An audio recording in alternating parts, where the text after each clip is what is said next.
Hi, today I'm going to show you how to run a copyright check in Capcut. So, in order to do this, first of all, navigate to Capcut. So, open your Capcut application, then simply import your desired video file and audio file. Edit it anyhow you want.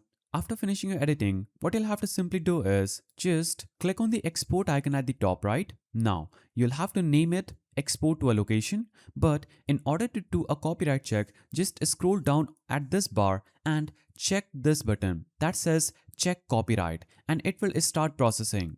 Once this processing gets finished, it will instantly show you whether the exported video will have any copyright issues or not. If it will be, it will instantly tell you. If not, it will show a clear check. Then you can click on export and export your clip without any worrying. So that's a simple way through which you can run a copyright check in Capcut. If you found this guide helpful, please don't forget to give it a thumbs up and thanks for watching.